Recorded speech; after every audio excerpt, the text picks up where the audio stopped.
प्यारे साथियों, कैसे हैं आप सभी। आज आते हैं हम लोग जय श्री राम, जय श्री राधे, जय श्री कृष्णा, जय माता दी।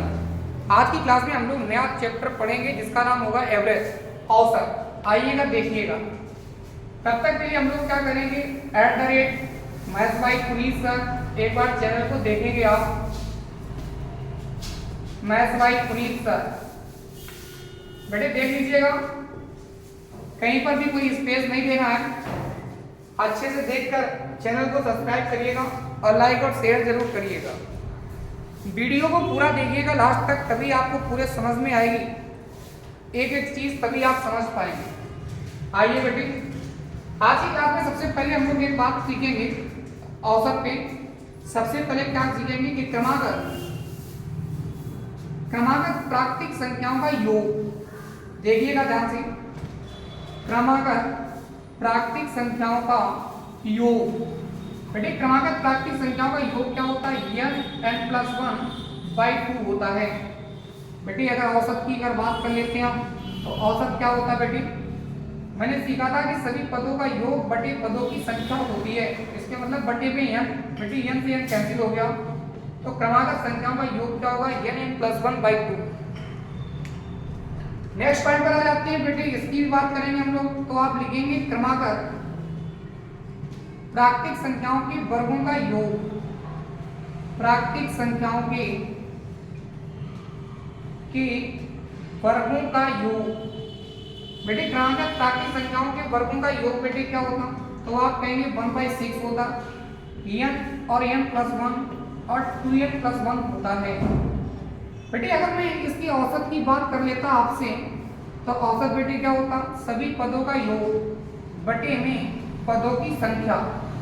इसका मतलब 2n+1 होता, बटे में पूरे में बेटे क्या होगा, n होगा, और n से n कैंसिल हो गया। बेटे हमारे पास क्या आ गया, 1/6 n+1 और 2n+1 हो गया। क्लियर है ना भाई। बेटे अगर मैं बात कर लेता, पहले आप अपनी दो क्वेश्चन को नोट कर लीजिए अच्छे से, दो फार्मूलों को याद रखेंगे आप। इसके बाद नेक्स्ट नंबर पे आ जाते हैं, नेक्स्ट फार्मूले की चर्चा करेंगे आप। तब तक इतना आप नोट कर लीजिएगा अच्छे से। आ जाइए हमारे साथ, पेन और कॉपी लेकर ही बैठिएगा, जिससे कि आपका अध्ययन पूरा हो सके। वीडियो को लास्ट तक जरूर देखिएगा। आ जाते हैं नेक्स्ट पॉइंट पर। बेटी आपसे अगर कहा जाए कि क्रमागत प्राकृतिक संख्याओं के घनों का योग ज्ञात कीजिए। बेटे घनों की अगर योग की हम चर्चा कर लेते हैं आपसे, तो आप याद रखिएगा बहुत अच्छे से, n+1/2 का होल स्क्वायर। बेटे अगर हम औसत की बात कर लेते, तो औसत की बात कर लो, तो बेटे क्या रहेगा, n+1/2 का होल स्क्वायर और बटे में n से n कैंसिल हो गया। अब बेटे क्या आ गया, n+1/2 का होल स्क्वायर। ये हमारा क्या आ गया, औसत आ गया। बेटे आप देखिएगा, अगर कभी भी आपसे कहा जाए कि क्रमागत सम संख्याओं का योग, बेटे क्रमागत सम संख्याओं का योग की अगर बात करें आपसे, सम संख्याओं की योग की अगर बात करें, तो बेटे क्या होगा, n+1 होगा। आ जाते हैं हम लोग बात करेंगे औसत की। अगर हम औसत की बात कर लेते हैं आपसे, तो आप ध्यान रखिएगा, मुझे पता था कि सभी पदों का योग बटे पदों की संख्या, तो n+1/n r इक्वल क्या होगा बेटे, n+1 होगा। बेटे हम विषम की अगर बात करते, तो आप एक भी बात को याद रखेंगे, क्रमागत विषम संख्याओं का योग। क्रमागत विषम संख्याओं का योग की बात करो बेटे, तो योग क्या होता भैया, n² होता। अगर हम औसत की बात कर लेते हैं बेटे, तो औसत बराबर क्या होता है, n²/n। बेटे कैंसिल हुआ, क्या आ गया हमारे पास, n आ गया। नेक्स्ट पॉइंट की बात करेंगे, नेक्स्ट पॉइंट की बात कर लो। इसके बाद देखेंगे हम लोग, आ जाते हैं पहले क्वेश्चन की ओर चलते हैं हम लोग। बेटे इतना आप नोट कर लीजिएगा बहुत अच्छे से। एक बात आप और याद रखिएगा अच्छे से, जब कोई व्यक्ति x किलोमीटर/घंटे की चाल से जा रहा होगा और y किलोमीटर/घंटे की चाल से वापस आ रहा होगा, तो बेटे जो उसकी औसत चाल होती है, वो औसत चाल बेटे क्या होती है, ये होती है 2xy upon x plus y kilometre per hour. Clear है ना भाई? आपको वॉइस क्लियर आ रही है? देखिएगा, आज आते हैं हम लोग आज के पहले क्वेश्चन पर। पहला क्वेश्चन हमारा क्या होगा, इस बात की चर्चा करूंगा। देखिएगा ध्यान से, आज का जो पहला क्वेश्चन होगा वो ये होगा, लिखेंगे आप 1 2 3 4 बेटे 5 कॉमा डॉट डॉट। बेटे मैंने लिखा है कि 19 तक संख्याओं का औसत ज्ञात कीजिए। संख्याओं का औसत ज्ञात कीजिए। बेटे देखिएगा ध्यान से, अगर हम औसत की बात करते तो आपने अभी पढ़ा था कि सभी पदों का योग बटे पदों की संख्या। देखिएगा ध्यान से बेटे, इसका मतलब अभी हमने क्रमागत संख्याओं का जो औसत पढ़ा था उसमें क्या पढ़ा था, n+1/2 पढ़ा था। बेटे n की वैल्यू कितनी है, 19 है। 19 + 1 बटे में 2, इसका मतलब 20 बटे 2। उत्तर बेटे कितना आ गया, 10 आ गया। बेटे आप ये भी कह सकते हैं देखिएगा पंडा, जब कभी भी इन संख्याओं के बीच डिफरेंस समान हो तो बेटे हम करते क्या है कि फर्स्ट और लास्ट को जोड़ देते हैं। इसका मतलब 1 और 19 को जोड़ दिया, 2 का भाग कर दिया। बेटे 20 बटे 2, आंसर बेटे कितना आ गया, 10 आ गया। आप हमारी बात को समझ पा रहे हैं? नेक्स्ट क्वेश्चन की ओर चलते हैं हम लोग। अगला क्वेश्चन क्या होगा, आइएगा ध्यान से देखिएगा। इसी प्रकार से यदि क्वेश्चन ये दे देता मैं आपको, अगला क्वेश्चन जैसे कि 1 2 3 4 दे देता, 5 दे देता, डॉट डॉट 79 दे देता और कह देता कि इसका आंसर क्या होगा, तो आप क्या करेंगे? बेटे हमें पता है कि औसत बराबर क्या होता है कि सभी पदों का योग बटे पदों की संख्या। 1 + 79 बटे 2, इसका मतलब बेटे 80 बटे 2, 80 बटे 2 का आंसर क्या आएगा, 40 आएगा। आप हमारी बात को समझ पा रहे होंगे? बेटे नेक्स्ट क्वेश्चन की ओर चलते हैं हम लोग। अगला क्वेश्चन हमारा क्या होगा, आप देखिएगा ध्यान से। बेटे जैसे कि 1 2 3 4 5 और बेटे डॉट डॉट, जैसे मैंने कहा कि 90 तक की संख्याओं का औसत ज्ञात कीजिए, तो बेटे आप कहेंगे कि औसत बराबर क्या होता है, सभी पदों का योग बटे पदों की संख्या। बेटे हम क्या करेंगे, 91 में 2 का भाग नहीं करेंगे, क्योंकि 91 में 2 का भाग करना थोड़ा सा टफ होगा आपके लिए। पहले हम 90 में भाग दे देंगे तो 45 आ जाएगा, और बेटे 1 का आधा क्या होता, 0.5 होता, इसका मतलब 45.5 आ जाएगा। आप हमारी बात को समझ रहे होंगे? नेक्स्ट क्वेश्चन की ओर चल लेते हैं हम लोग। अगला क्वेश्चन क्या होगा, अब देख लेते हैं हम वर्गों की बातचीत करेंगे हम। बेटे अगर हम वर्ग की बात करते हैं तो 1 का वर्ग, 2 का वर्ग, 3 का वर्ग, 4 का वर्ग, कॉमा 5 का वर्ग, कॉमा डॉट डॉट 20 का वर्ग। देखिएगा ध्यान से, वर्गों की अगर बात करते हैं, औसत की चर्चा कर लेते हैं, तो आप देखिएगा क्या होगा, 1/6। बेटे n की वैल्यू कितनी थी, 20, तो 20 है 21, और हमने पढ़ा था कि 2n + 1, इसका मतलब 40 है 41। आप हमारी बात को समझ पा रहे होंगे बहुत अच्छे से।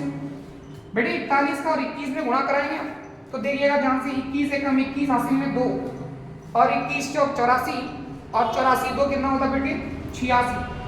बटे में 6 होगा, बेटे 6 का हम भाग कराएंगे।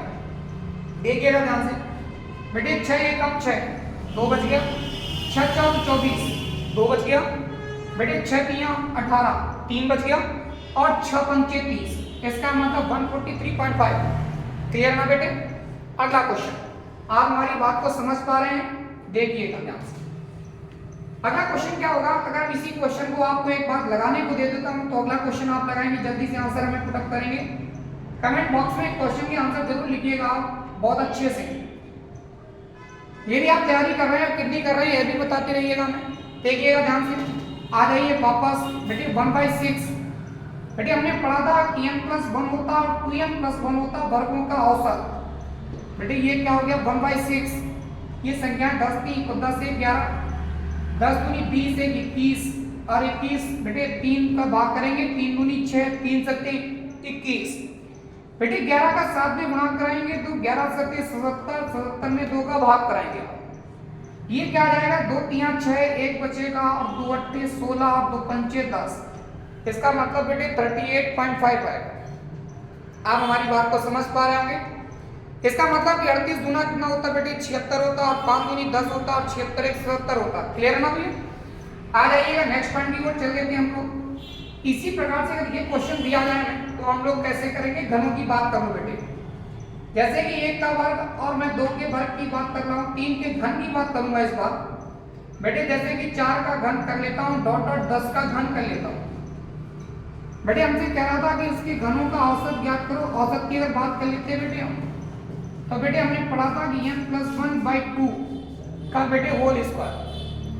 देखिएगा ध्यान से, n की वैल्यू थी कितनी बेटे, 10 थी बेटे। 10 एक कितना हुआ, 11, 11 बेटे 2 का होल स्क्वायर, 11 का वर्ग कितना होता बेटे, 121 होता।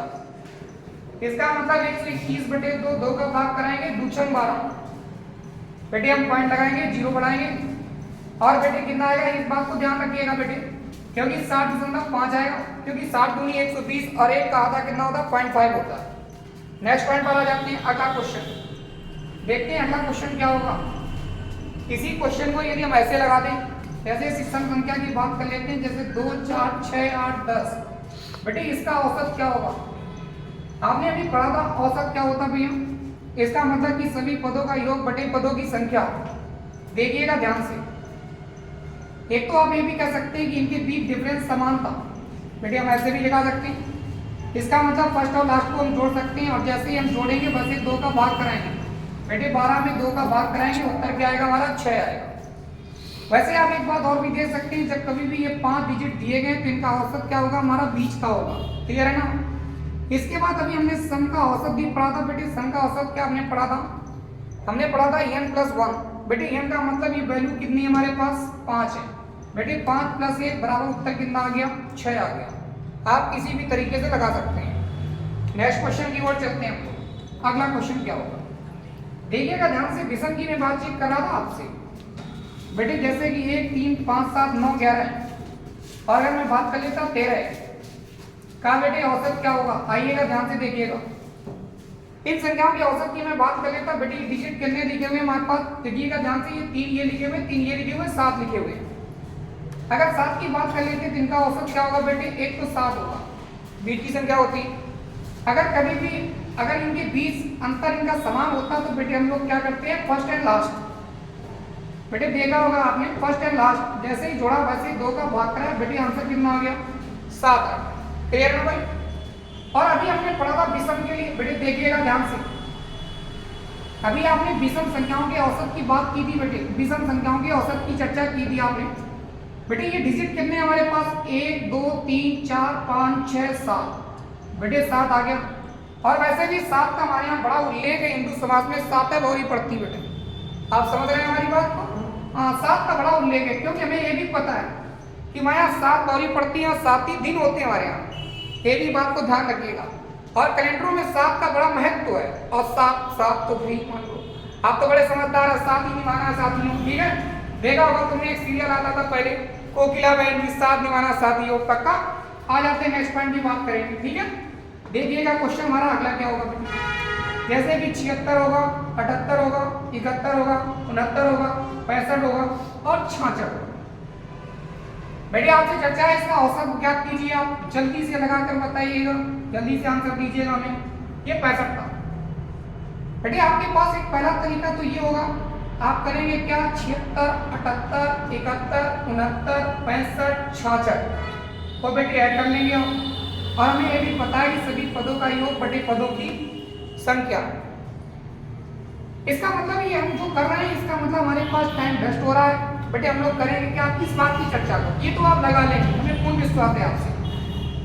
आप ये देखिएगा कि सबसे बड़ी कौन सी है, 78, सबसे छोटी कौन सी है, 65। 65 और 78 के बीच में ऐसी संख्या कौन सी है जिसमें हम क्या कर सकते हैं, एक एवरेज मान सकते हैं। और एवरेज हमेशा हम उस संख्या को मानेंगे जिसका डिजिट 0 हो। इसका मतलब बेटे हम पुटअप कर लेंगे यहाँ से क्या, 70 हमने एक एवरेज मान दिया। क्लियर है ना भाई। जैसे ही 70 माना बेटे, ये 70 से कितना अधिक है, आप कहेंगे +6 अधिक है भैया। ये 70 से कितना अधिक है, आप कहेंगे +8 अधिक है। ये 70 से कितना अधिक है भैया, आप कहेंगे आपके +1 अधिक है बेटे। ये 70 से कितना कम है, -1 बेटे। ये कितना कम है, -5। ये कितना कम है, -4। और बटे में बेटे क्या होगा, 6 बेटे। ये 1 से 1 कैंसिल हो गया, और ये क्या था, 5, 4, 9, 9 से ये 8 कैंसिल हो गया बेटे, माइनस का 1 बचा, और माइनस का 1 कैंसिल हो गया बेटे, 5 आ गया। और ये आ गया हमारा 5/6 बेटे और प्लस का भी आया। बेटे हम 6 का क्या करेंगे, भाग कराएंगे 5 में, भाग जाएगा नहीं, दशमलव लगा लेंगे, 0 बढ़ा लेंगे और 6 48। क्लियर ना भाई, 2 शेष बचेंगे, 20 हो गया, 6 दूनी 12। बेटे हम दशमलव के 2 अंक तक मान निकालेंगे। बेटे अगर ये 70 था और प्लस की डिजिट आ रही तो हम लोग क्या करते हैं, आपस में जोड़ देते हैं। इसका मतलब बेटे उत्तर क्या आ गया, 70.82 उत्तर। क्लियर है ना भाई। अगला क्वेश्चन आपके लिए, देखिएगा ध्यान से। आप हमारी बात को बहुत अच्छे से समझ पा रहे हैं, ऐसा हमें आपसे पूर्ण विश्वास है। देखिएगा अगला क्वेश्चन क्या होगा हमारे पास, 56 होगा, 62 होगा, 59 होगा, 48 होगा, 65 होगा, 67 होगा। चलिएगा बताइएगा इसका औसत क्या होगा बेटे, ठीक है ना। एक और भी लिख लीजिएगा इसके साथ साथ, हमारी एक 59 भी और भी संख्या है, 59 एक बार हो चुकी है बेटे, 58 लिख लीजिएगा। चलिएगा बताइएगा इसका औसत क्या होगा। बेटे मैं 2 बार भी लिख सकता हूँ, आप ये नहीं कहिएगा कि एक बार लिख चुके तो दोबारा नहीं लिखूंगा, ये हमारा क्वेश्चन है, ठीक है ना। चलिएगा बताइएगा सबसे बड़ी कौन सी है बेटे, तो आप कहेंगे 67। अब बेटे सबसे छोटी कौन सी है, तो आप कहेंगे 56। क्लियर है ना भाई। इनके बीच ऐसी सबसे छोटी बेटे कौन सी है, सॉरी बेटा 48 है। बेटे एक बात बताइएगा, आप इनके बीच में हमें कौन सा ऐसा मिलेगा एवरेज, जहाँ की हम बातचीत करेंगे बेटे। ये 48 था, ये 67 था, आप कहेंगे बीच में हमें 50 भी मिल रहा और 60 भी मिल रहा। बेटे हमेशा हम वो डिजिट पुट अप करेंगे जहां पे गुणा भाग हमारा बहुत कम हो और माइनस में डिजिट बहुत कम आ रहे हो। क्लियर है ना भाई। ये 7 से बेटे कितना कम है, तो आप कहिएगा -4। ये 7 था तो ये प्लस के 62 थे, इसका मतलब 2 अधिक था बेटे। ये 60 था, ये 59 था, -1। बेटे ये 60 था, ये 48 था, माइनस के 12। ये 60 था, ये 65 था, प्लस के 5।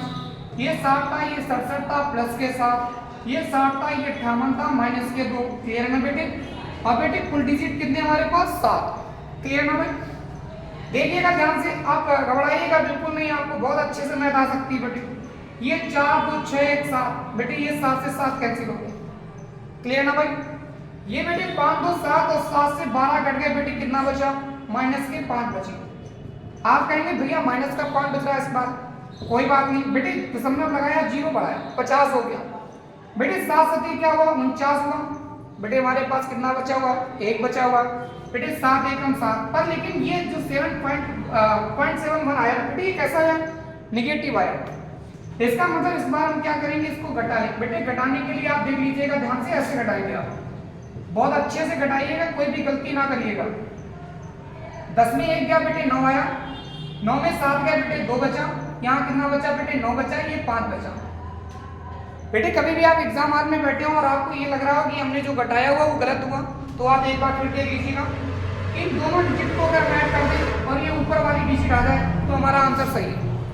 बेटे 9 1 10 हासिल में 1 हुआ, 7 2 9 1 10 हासिल में 1 हुआ, 9 1 10 और 5 1 6। ठीक है ना भाई, फंडा समझ में आ रहा है आपके। चलिएगा आ जाते हैं नेक्स्ट क्वेश्चन की ओर, चल देते हैं हम। बेटे आप हमारी बात को समझ पा रहे हैं बहुत अच्छे से। चलिएगा अगर बात हमारी समझ में आ रही हो आपके, तो आप कमेंट बॉक्स में जरूर लिख कर भेजिएगा। लिखेंगे बेटे नेक्स्ट क्वेश्चन की ओर चलते हैं हम। लिखेंगे प्रथम 9 अभाज्य संख्याओं का औसत ज्ञात करो। प्रथम 9 अभाज्य संख्याओं का औसत ज्ञात कीजिए। देखिएगा ध्यान से, अगर 9 अभाज्य संख्याओं का औसत की बात करते तो पहले सबसे छोटी अभाज्य संख्या होती कौन सी बेटे, तो 2 होती है। 2 के बाद 3 होती, 5 होती, 7 होती, 11 होती, 13 होती, 17 होती, 19 होती और 23 होती बेटे। हमें चाहिए कितनी बेटे, 9 चाहिए। 1 2 3 4 5 6 7 8 9। क्लियर है भाई। बेटे क्या करेंगे, इनको हम ऐड कर लेंगे, जल्दी से ऐड कर लीजिएगा। बेटे ऐड क्यों कर लिया, आप एक ये भी बात करेंगे हमसे बेटे, इसलिए क्योंकि इनके बीच का डिफरेंस समान नहीं है, तो हम फर्स्ट और लास्ट को जोड़कर 2 का भाग नहीं करेंगे। क्लियर है ना भाई। बेटे आइए हम जोड़ते हैं इसको, देखिएगा ध्यान से। बेटे 17 23 कितना होता, 40। क्लियर है ना भाई। बेटे 19 11 कितना होता, 30 होता। बेटे हमारी बात समझ रहे हैं। 13 7 कितना होता, 20 होता। बेटे 5 3 8 2 10 होता। क्लियर है ना भाई। अब बेटे 40 30 70 70 30 100 होते। 100 बटे 9 बेटे उत्तर क्या आ गया अपने पास, 11 से ही 1 बटे 9 आ गया। क्लियर है ना भाई, आप हमारी बात को समझ पा रहे हैं। चलिएगा बेटे ध्यान से, अगर बात समझ में नहीं आए तो बताइएगा, नेक्स्ट टर्न पर दूसरी बार फिर से क्वेश्चन लगाऊंगा। बेटे लिखेंगे प्रथम 5 पूर्ण संख्याओं का औसत क्या होगा। प्रथम 5 पूर्ण संख्याओं का औसत क्या होगा। क्लियर ना बेटे। आज के लिए बेटे इतना ही, ये आपके लिए होमवर्क का क्वेश्चन है। कल आकर हम लोग मिलेंगे नेक्स्ट वीडियो के साथ। आज की क्लास में बस इतना ही, फिर मिलते हैं नेक्स्ट टाइम पर। तब तक के लिए जय माता दी, जय श्री राधे, जय श्री कृष्णा।